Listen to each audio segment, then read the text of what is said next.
Allocution du ministre, édition spéciale consacrée à une déclaration. Voilà. Composée de 150 terroristes venus du centre-Est. Voilà. Exécution de l'action principale. Ok, je prends ça là. Le plan prévoyait l'infiltration de plusieurs groupes terroristes. Le premier groupe, chargé de mener l'action principale à partir du 29 août 2024, était composé de 150 terroristes venus du centre-Est. Ils devraient se diriger vers la zone de Sapui, puis remonter sur Ouagadougou en vue de prendre le palais présidentiel à Koulouba. Le deuxième groupe devrait la base de drones militaires pour empêcher toute riposte de nos forces. Le troisième groupe, venu du territoire ivoirien, avait pour objectif de mener des attaques dans la zone de Mangodara pour disperser nos forces combattantes. D'autres groupes devraient cibler l'aéroport pour bloquer tout renfort extérieur, notamment la pose de tout aéronef ami. Durant ces investigations, nos services de renseignement ont été alertés de l'arrestation de 2 individus suspects sans papier d'identité à un poste de contrôle à l'entrée de la ville de Niamey le 29 août 2024. Après des auditions rigoureuses, ils ont révélé être accompagnés d'un certain Akouchi qui avait déjà passé le 10 postes de contrôle. Ce dernier a été arrêté plus tard, le lendemain, le 30 août 2024, à la gare Rimbo, à Niamey, alors qu'il tentait de s'échapper. Des vérifications d'identité faites, il s'est avéré que le dénommé Akouchi n'est rien d'autre que le commandant Ahmed Kinda, précédemment chef de corps des forces spéciales. Censé normalement être en stage au Maroc, il s'est révélé être le chef des opérations de toutes ces attaques tristement planifiées. Les 2 individus suspects se sont révélés être en réalité 2 chefs terroristes, nommés Ousmane Abdoulaye et Amadou Idrissa. Toutes ces arrestations ont permis de dénouer une grande partie du complot et de mieux comprendre les manœuvres visant à déstabiliser notre nation. Ils ont été transférés plus tard au Burkina Faso. Une opération spéciale antiterroriste a été dès lors immédiatement lancée en lien avec ces projets de déstabilisation. Les premières investigations ont révélé que ce complot était orchestré par des ressortissants burkinabés résidant à l'étranger, dont M. Aziz Diallo, ancien maire et député de Dori, travaillant actuellement en Centrafrique au compte d'un organisme international. Il est l'un des cerveaux présumés de cette conspiration. Sous le nom de code Ahmed le Centro, il est en contact avec un groupe terroriste de l'État islamique au Grand Sahara, EIGS, à travers un de ses oncles installé dans la ville de Dori. 2. Monsieur Ousmane Moumouni Raouni Diallo, oncle de Monsieur Aziz Diallo, ancien combattant de l'EIGS, ancien coordinateur des négociations avec le groupe terroriste sous l'ancien président Damiba. 3. Monsieur Aziz Dabo, ex-agent de l'Agence nationale de renseignement ANR, en fuite, connu sous le nom de code Lionel. 4. Monsieur Abdoulaye Bari, connu sous le nom de code Le Voyageur, il est le lien entre les puissances occidentales, les terroristes et la partie militaire. 5. Un certain Serge Maturin, journaliste nigérien d'origine ivoirienne, représentant le Voyageur au Niger.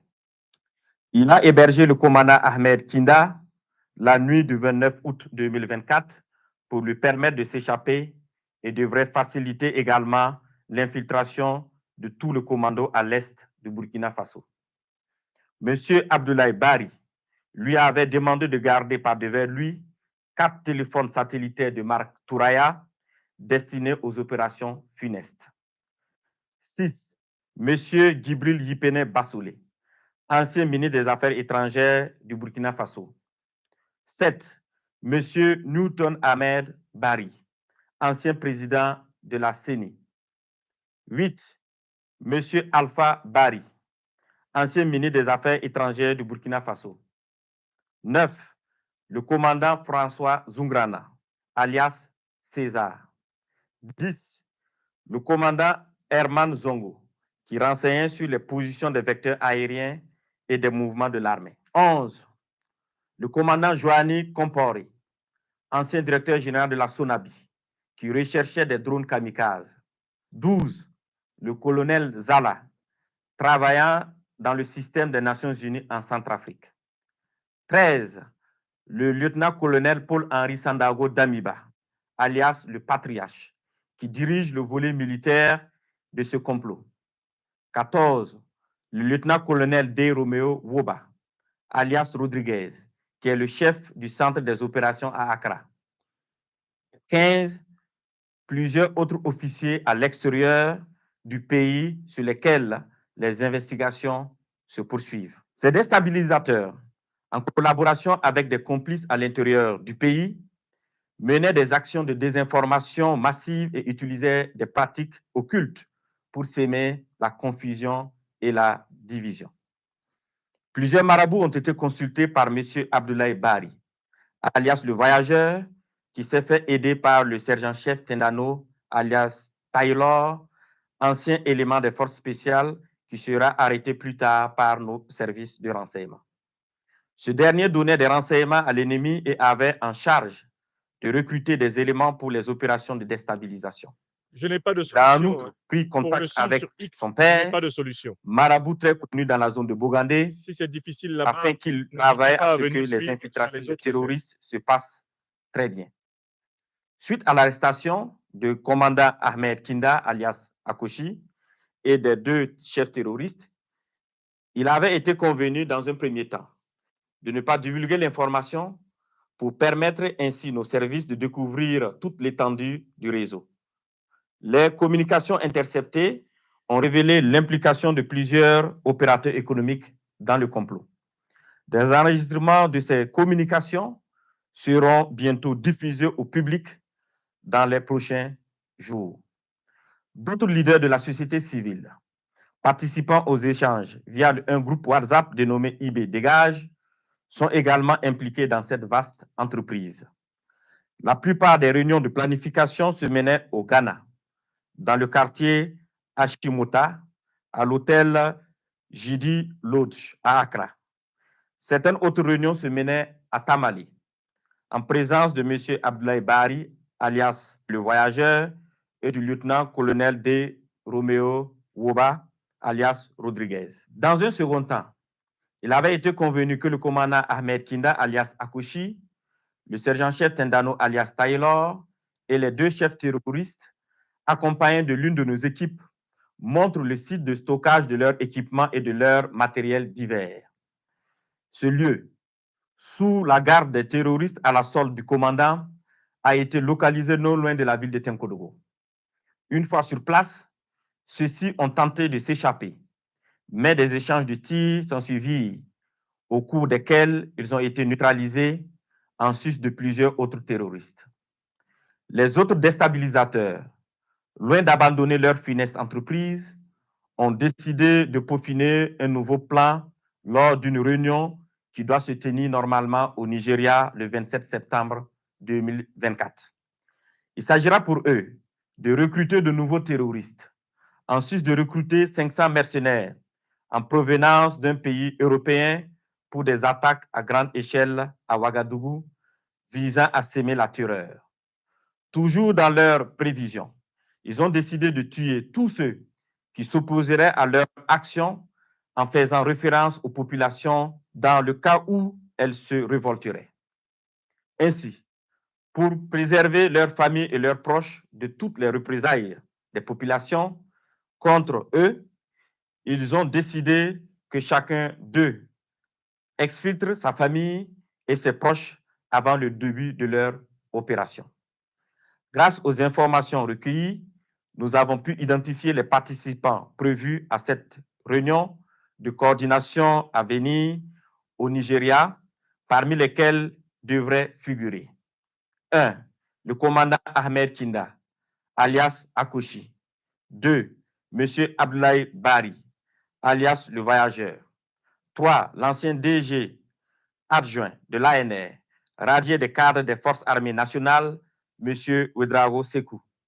le lieutenant-colonel D. Romeo Woba, alias Rodriguez, ainsi que des personnes issues de ce pays frère qu'est le Nigeria, qui sont impliquées dans cette sinistre entreprise.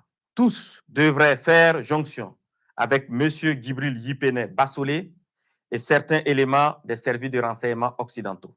Fort de ces informations avérées et au regard de la gravité extrême de ces actes, il a été décidé de maintenir l'opération spéciale afin de neutraliser toute personne qui tenterait de s'aimer le chaos dans notre pays. Des instructions fermes ont été données pour rétrocéder au service de renseignement burkinabé l'ensemble des dossiers initialement judiciarisés afin de reprendre les auditions. À l'endroit des familles et des proches de ces terroristes, il leur est conseillé de les dénoncer, de les dissuader de poursuivre dans cette voie destructrice et de se départir formellement de toute action subversive. À l'endroit des familles et proches de ces terroristes, il leur est conseillé de les dénoncer, de les dissuader de poursuivre dans cette voie destructrice et de se départir formellement de toute action subversive. La récréation est terminée. Je répète, la récréation est Terminé. Voilà, mes chers amis. Voilà, madame, monsieur, c'est tout pour cette édition spéciale sur la déclaration. Voilà le message que le ministre de la Sécurité du Burkina Faso, Mahamadou Sadna, nous a délivré hier. C'est un message extrêmement riche d'informations et d'enseignements pour toute l'Afrique. Un message extrêmement riche, disais-je, d'informations et d'enseignements pour toute l'Afrique. Donc, on commence la deuxième et dernière partie de cette émission. L'analyse de ce que nous avons tous entendu et que je voudrais maintenant que nous écoutions, c'est-à-dire que nous entendions d'une oreille pleinement compréhensive. Écoutez, on va commencer par faire face à une objection fondamentale qui peut venir facilement à l'esprit de certaines personnes à propos de ce complot qui vient d'être dénoncé par le pouvoir du Burkina Faso. L'objection consisterait à dire, mais le capitaine Ibrahim Traoré, est-ce qu'il est arrivé au pouvoir par élection? Est-ce que le capitaine Ibrahim Traoré a été librement choisi par le peuple burkinabé? Pourquoi viendrait-il se plaindre si d'autres Burkinabés veulent lui faire un coup d'État? Puisque lui-même, pour prendre le pouvoir, a 2 fois fait un coup d'État. Aux côtés de Damiba dans le MPSR 1, ils ont fait un coup d'État pour renverser celui qui était formellement considéré comme président élu du Burkina Faso, à savoir, eh bien, Roch Marc Christian Kaboré. Et puis, quand il ne s'est plus entendu avec Damiba, il a fait le coup d'État du MPSR2 en septembre 2022 et a donc mis fin au régime du MPSR1. Donc, l'objection que j'entends dans tous les lampadaires du néocolonialisme français et des valets de la France-Afrique, c'est de dire c'est bien fait pour Ibrahim Traoré, de toutes les façons c'est un putschiste, qu'on lui fasse un coup d'État, il n'a pas à se plaindre, c'est ce qu'il a fait lui-même. Il faut commencer par répondre à cette objection de manière très claire, en introduisant une distinction conceptuelle fondamentale entre les coups d'État néocolonialistes et les coups d'État révolutionnaires. Un coup d'État néocolonialiste, néocolonisé, est une action par laquelle un groupe de militaires au service d'intérêts étrangers à leur peuple prend le pouvoir et impose à ce peuple une dictature sanglante, violente, une dictature stupide, improductive, une dictature inhumaine. C'est ce qu'on appelle un coup d'État néocolonialiste, un coup d'État de vassaux. Alors qu'un coup d'État révolutionnaire, c'est une action militaire de prise du pouvoir pour servir les intérêts du peuple.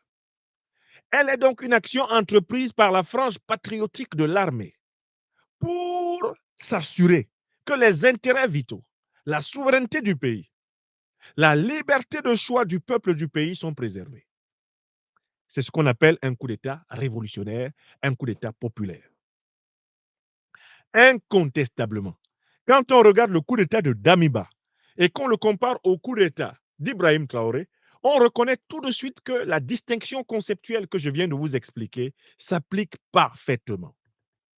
Le coup d'État de Damiba, qui en réalité, sous couvert de mener une autre politique que celle de Roch Kaboré, a été la continuité du ronronnement néocolonial de l'État du Burkina Faso, sous la suprématie de l'OTAN, sous la suprématie de l'Union européenne, sous la suprématie du néocolonialisme français, sous la suprématie du système france-africain, dont Alassane Draman Ouattara, le satrape reptilien venu de Sendou,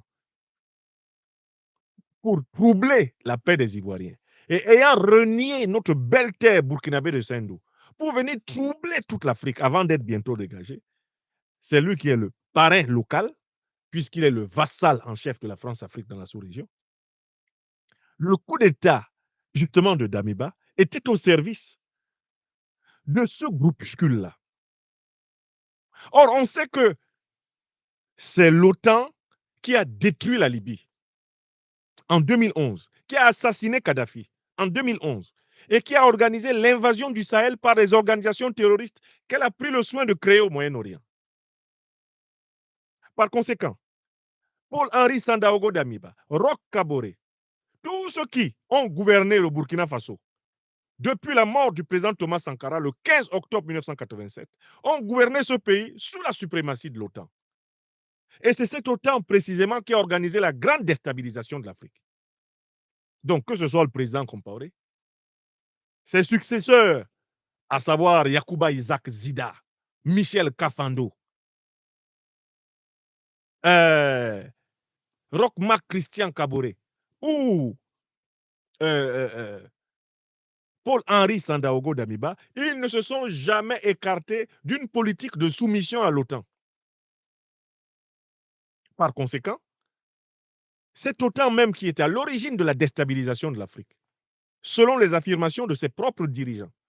Et je cite en premier le président français Emmanuel Macron, qui en 2017, dans Le Figaro paraissant à Paris, a affirmé: nous, Français, nous avons eu tort de faire la guerre contre la Libye, car il en a résulté partout des États sahéliens faillis et des groupes terroristes qui prospèrent. Fin de citation. Voilà ce qu'a dit le président français fraîchement élu, Emmanuel Macron, dans le journal Le Figaro en juin 2017. Emmanuel Macron reconnaissait par là la responsabilité de l'OTAN et de la France dans la déstabilisation de l'Afrique. Et il expliquait bien que cette déstabilisation allait du nord au sud. Il dit: nous avons eu tort de faire la guerre contre la Libye. La Libye est au nord de l'Afrique. Il dit ensuite: il en a résulté des États sahéliens faillis. Le Sahel est au sud de la Libye.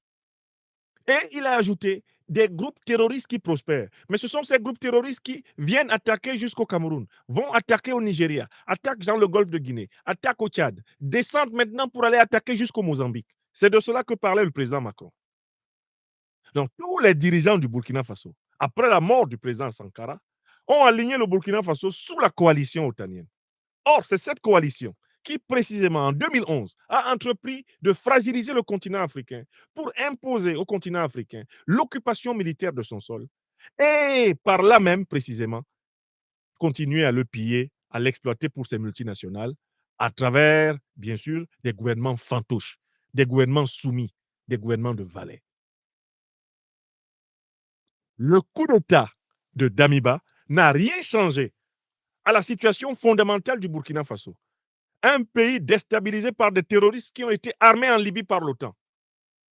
Damiba voulait continuer, soi-disant, à combattre les terroristes en s'appuyant sur la coalition qui les a fait venir.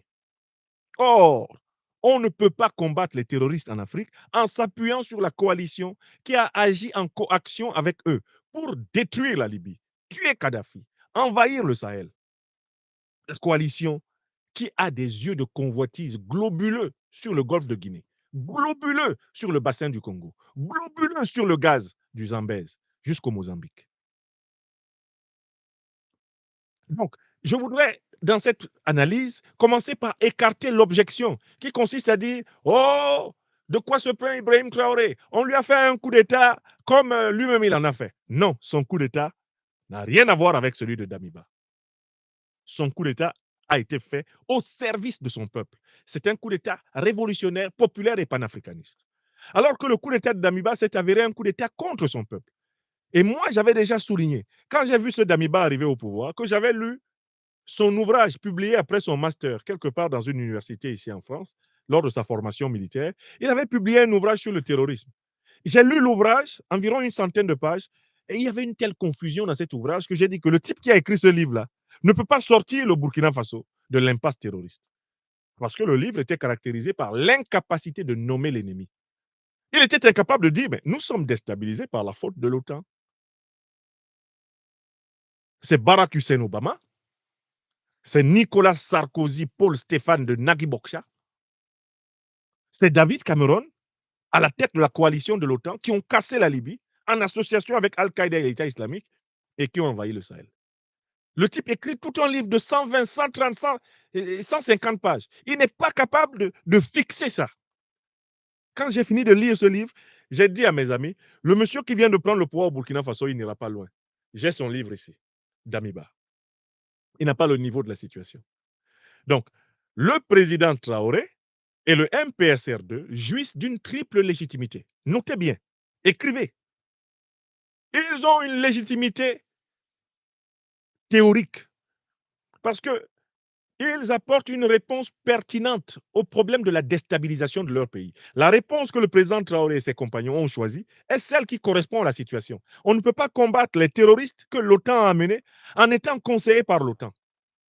L'échec de la lutte antiterroriste en Afrique vient précisément du fait que toutes les armées africaines, pendant 10 ans, en lutte contre le terrorisme, étaient sous le contrôle de ceux-là même qui ont fait venir les terroristes. C'est-à-dire la stratégie de pompier pyromane de l'OTAN en Afrique, elle est faite pour maintenir l'Afrique dans l'insécurité, selon la doctrine qu'on a retrouvée dans un appartement des forces européennes à Niamey. La guerre, la paix, on peut l'éviter. Ils sont là pour éviter la paix. Il faut que l'Afrique soit en permanence en guerre pour qu'ils imposent aux Africains la braderie de l'or, du pétrole, de l'uranium, du manganèse, du cobalt, du gaz, du diamant, du lithium.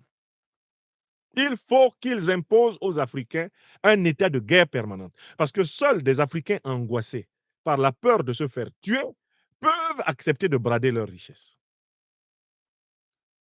Cette angoisse existentielle qui est au fondement de l'histoire mondiale de l'Occident.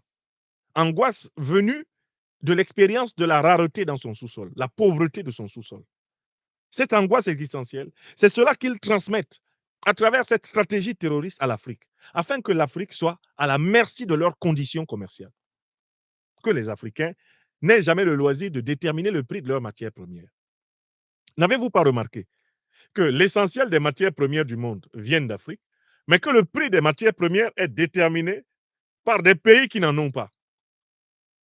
C'est pour maintenir ce système inégal, ce système injuste, où on décide du prix du cacao à Bruxelles, à Genève, à New York. On décide du prix du cacao, alors que ces pays ne produisent pas un seul cacaoyer.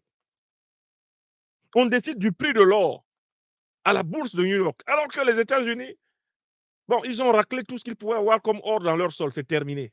C'est l'Afrique qui est encore le poumon de production de l'or sur la terre. Vous trouvez ça normal? Alors, on nous fait la guerre en Afrique, on nous persécute aujourd'hui en Europe, parce que nous refusons cette spoliation continue qui dure 600 ans maintenant, au moins depuis le 15e siècle. C'est à cela que les Africains sont contraints. On les appauvrit chez eux, et même quand ils sortent pour aller vivre dans des conditions viables, on les soumet encore, on leur impose des conditions drastiques, on les humilie. Chassés de chez eux, maltraités quand ils sont chez les autres. Donc, vraiment, je commence par cet argument, que personne ne vienne vous dire, oh, de quoi se plaint Ibrahim Traoré? On lui a fait un coup d'État, mais lui-même, il en a fait. Non, il n'a pas fait la même chose. Ibrahim Traoré est un serviteur du peuple africain. Il y a une deuxième légitimité du coup d'État d'Ibrahim Traoré, elle est morale. Il combat ceux qui tuent son peuple, alors que ses prédécesseurs ne combattaient pas ceux qui tuaient leur peuple. Il faisait ami-ami avec eux. Il a une légitimité morale. Il amène son peuple à lutter contre l'ennemi réel.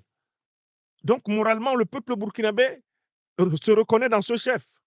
Il a une légitimité morale. Moralement, celui qui te défend contre la barbarie, celui-là est ton ami, celui-là est ton frère, celui-là est ton compagnon, tu peux lui faire confiance. Oui ou non? Tu as deux personnes. Il y a une qui te poursuit avec une machette pour te découper. Et puis l'autre qui, avec un bâton, frappe sur la main de celui qui a la machette, l'empêchant ainsi de te découper. Qui est ton ami entre les deux? L'OTAN, depuis 2011, poursuit les Africains avec une machette pour les découper tous. Des leaders comme Assimi Goïta et leurs compagnons se lèvent au Mali. Ibrahim Traoré et leurs compagnons se lèvent au Burkina. Abdourahmane Tiani et ses compagnons se lèvent à Niamey. Et ils disent non, on ne va plus accepter de laisser notre peuple à la merci de gens qui ont organisé la déstabilisation de la sous-région. Qui est préférable? Au Niger, c'est Bazoum qui est préférable. Bazoum qui a dit que les terroristes étaient supérieurs à son armée. Bazoum qui a fait ami-ami avec les terroristes, c'est lui qui était préférable. Le coup d'État de Tiani est moralement légitime. Le coup d'État d'Assimi Goïta est moralement légitime. Bandao faisait ami-ami avec les terroristes. Et avant cela, Ibrahim Boubacar Keïta faisait ami-ami avec les parrains des terroristes. Oui. C'est pour ça qu'ils ont été renversés, parce que moralement, leur exercice du pouvoir était incompatible avec leur devoir pour leur peuple. Le président Ibrahim Traoré jouit d'une troisième légitimité. D'une troisième légitimité. C'est la légitimité populaire. On voit très bien que le peuple burkinabé est mobilisé à ses côtés. Mais il faut être du diable pour nier cela.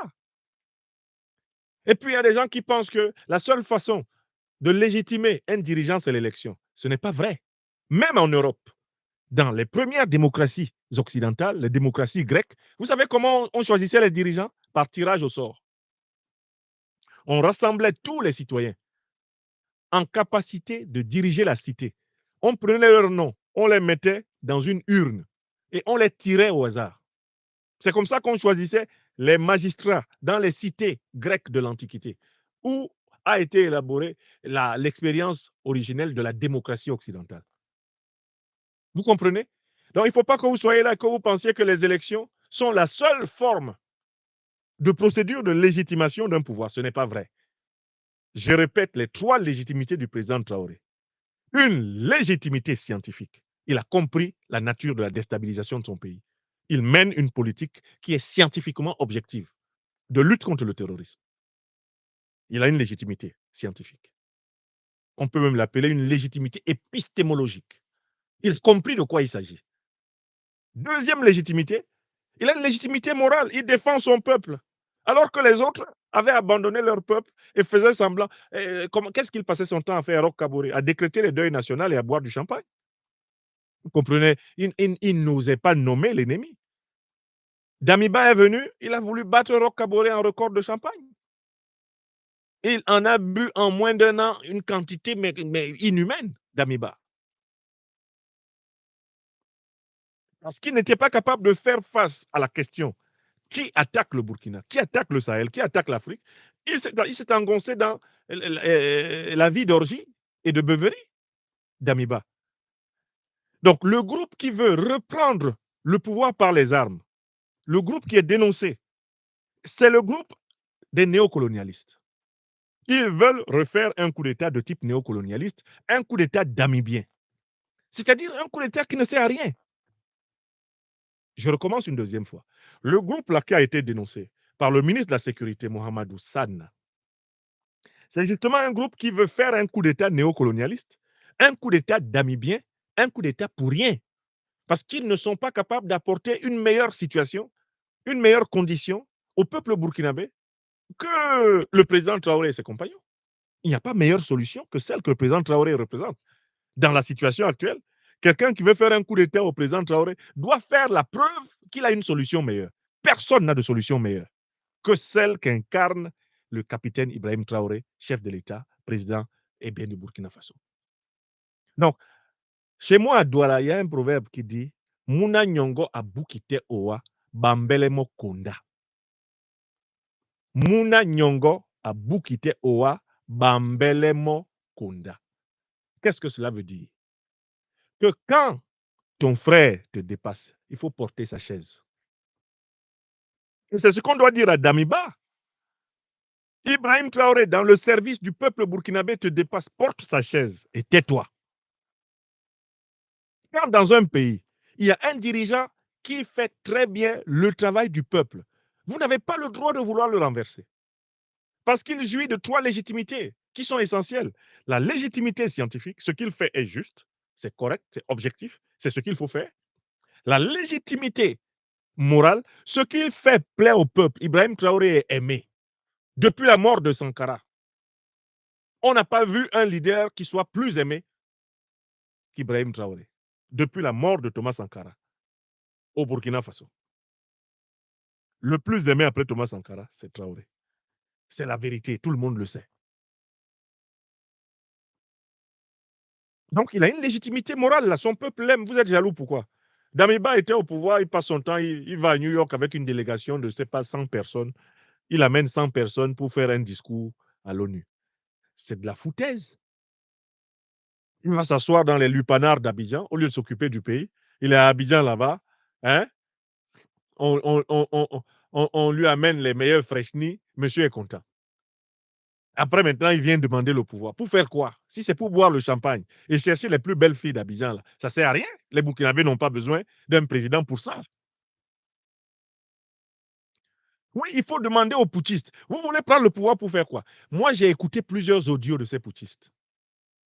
J'ai écouté leurs audios, j'ai lu leurs déclarations. Je me rends compte qu'ils n'ont aucun projet. En effet, il n'y a pas de meilleur projet que celui que le président Traoré et ses compagnons sont en train de mettre en œuvre. En fait, ils veulent prendre le pouvoir, mais sans projet. Ils veulent prendre le pouvoir parce que le pouvoir est doux. Parce que le pouvoir, ça leur permet de bien manger, de bien boire, de bien se reproduire, de bien copuler. Et puis, de dire, oui, oui, il y a bon banania, oui, oui, oui, oui, oui, à leur maître, les néocolonialistes français, hein, les impérialistes occidentaux. Et puis, ils sont contents. Ils veulent juste être présidents pour la forme. Des présidents de pure forme. Des présidents d'apparence. Vous comprenez? Donc, quand j'ai décidé de parler de ce sujet, je voulais vraiment insister sur le problème de fond. Des gens qui se réjouissent qu'un coup d'État soit tenté contre Ibrahim Traoré sont des gens qui détestent le peuple africain, qui détestent le peuple burkinabé, des gens qui détestent la vérité scientifique, qui détestent la vérité morale et qui détestent la vérité populaire. Donc ce sont des gens 3 fois maudits qui veulent renverser Ibrahim Traoré, alors qu'Ibrahim Traoré a dédié sa vie à ce peuple. Il n'a pas d'autre vie que le service de son peuple. Tous les autres là, c'est des gens qui ont pris l'habitude de ramasser l'argent du Burkina Faso, d'aller le cacher à l'étranger. Ramasser l'argent du Burkina, aller cacher à l'étranger. Traoré n'a pas fait ça. Vous voulez tuer l'enfant, pourquoi? Alors qu'il est au service du pays. Même vos familles que vous avez laissées au pays, là, Ibrahim Traoré mène une politique qui les protège. Vous mettez vos familles en danger en tentant un coup d'État néocolonialiste. Donc, je voulais évacuer ça. Et maintenant, je vais répondre à la question, quels sont les enseignements qu'on doit tirer? Une fois que nous reconnaissons la légitimité triple du président Ibrahim Traoré à la tête du Burkina, du Burkina Faso, légitimité scientifique, légitimité morale et légitimité populaire. Une fois que nous lui avons reconnu cela, maintenant, tournons-nous pour tirer les leçons de ce que le ministre de la Sécurité, Mohamedou Sana, nous a dit.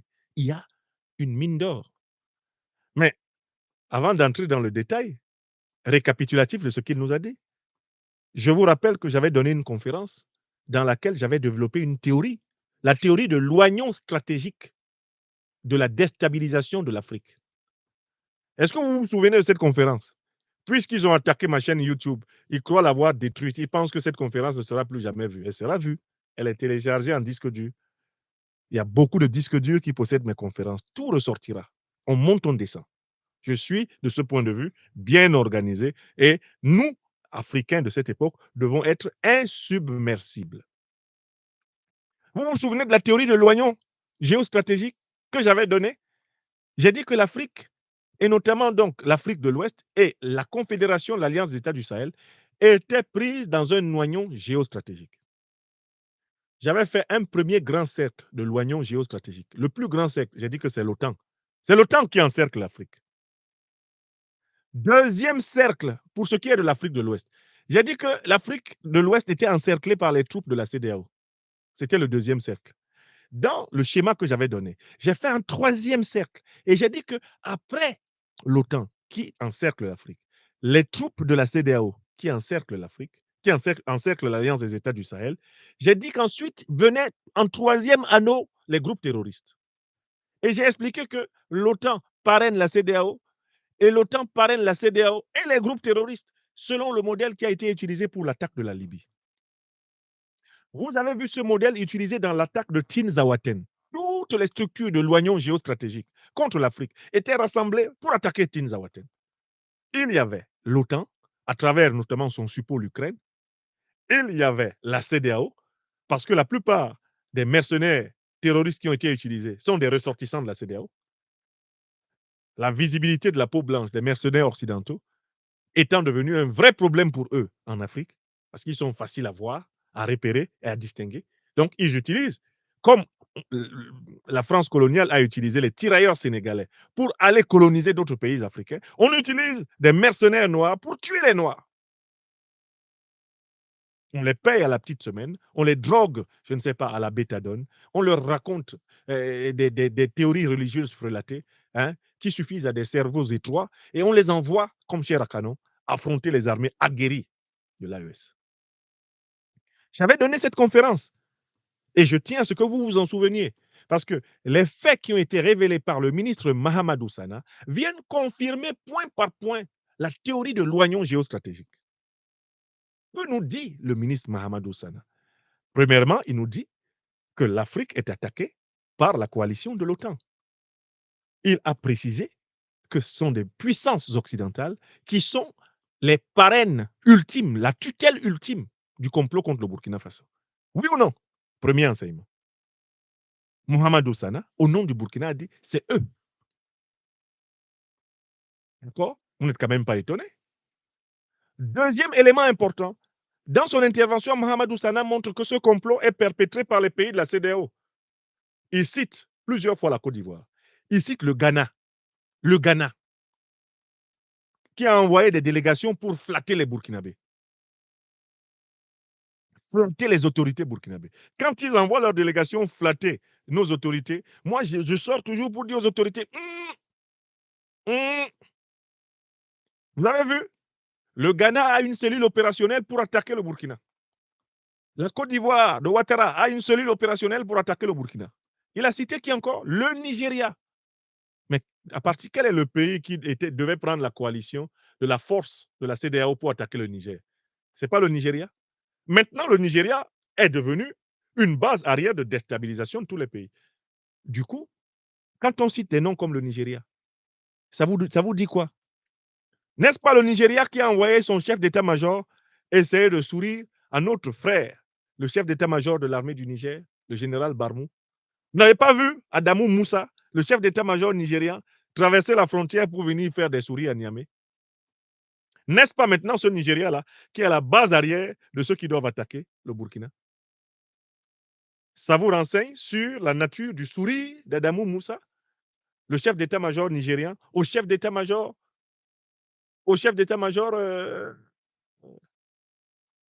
du Niger? Vous y croyez, vous? Vous croyez que le séjour d'un morceau de bois mort dans l'eau le transformera en crocodile? Vous pensez que subitement les dirigeants de la CEDEAO vont devenir des patriotes panafricanistes africains? Mais il est temps d'interroger et de questionner la diplomatie togolaise dans cette affaire. Damiba était supposé être réfugié au Togo. Que dit le Togo depuis que plusieurs enquêtes prouvent que Damiba est de nouveau à la manœuvre pour attaquer le Burkina? Mais il faut que le Togo parle.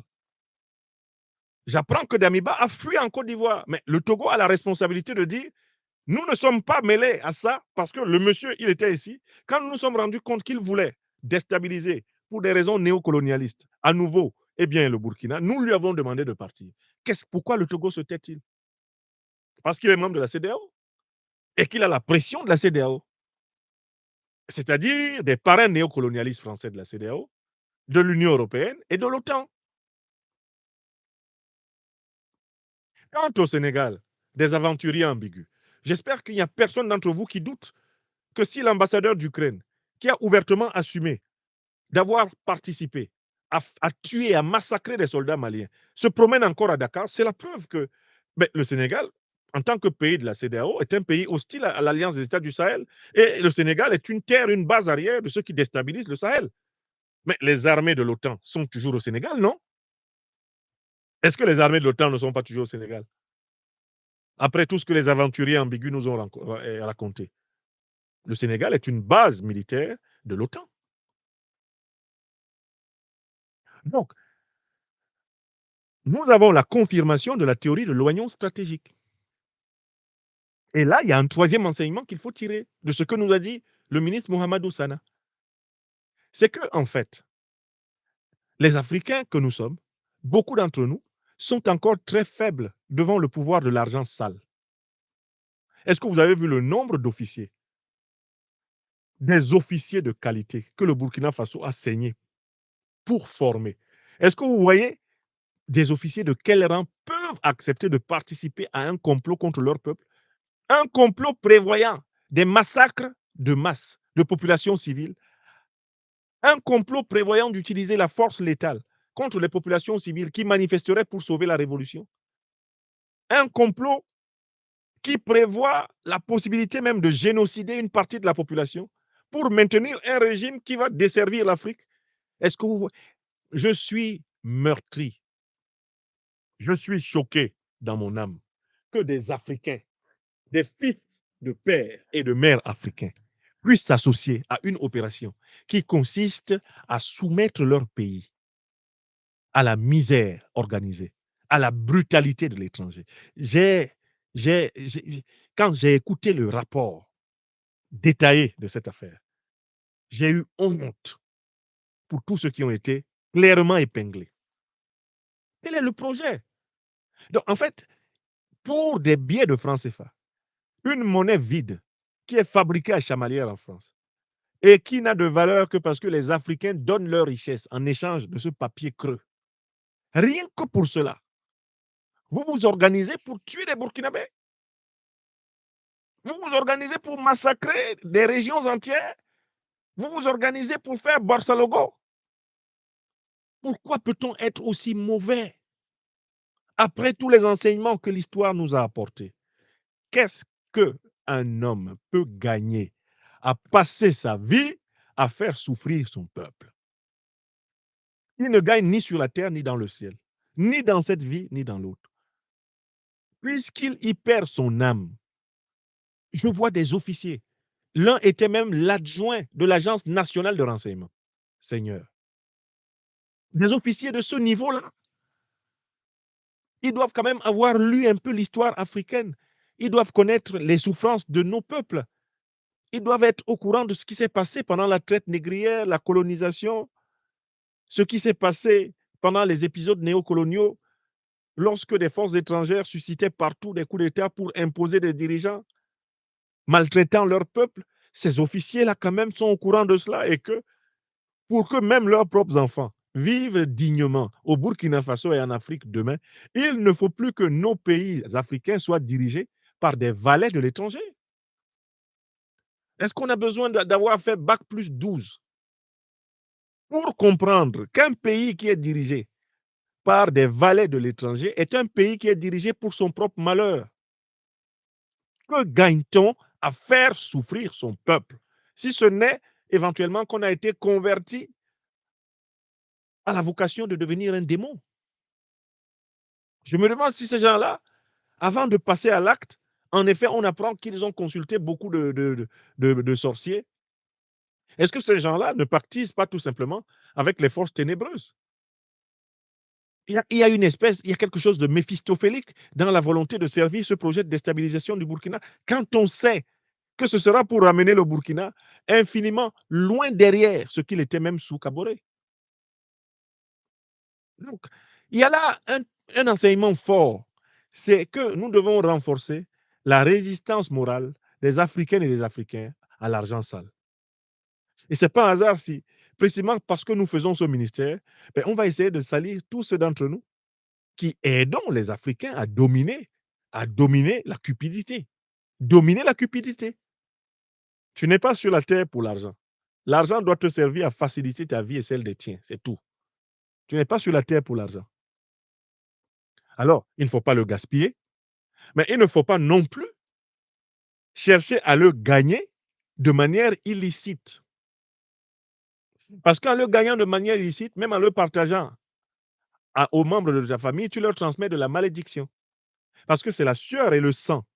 Ce sont les larmes des autres que tu partages avec tes enfants quand c'est de l'argent volé. Donc, tu leur ramènes des malédictions.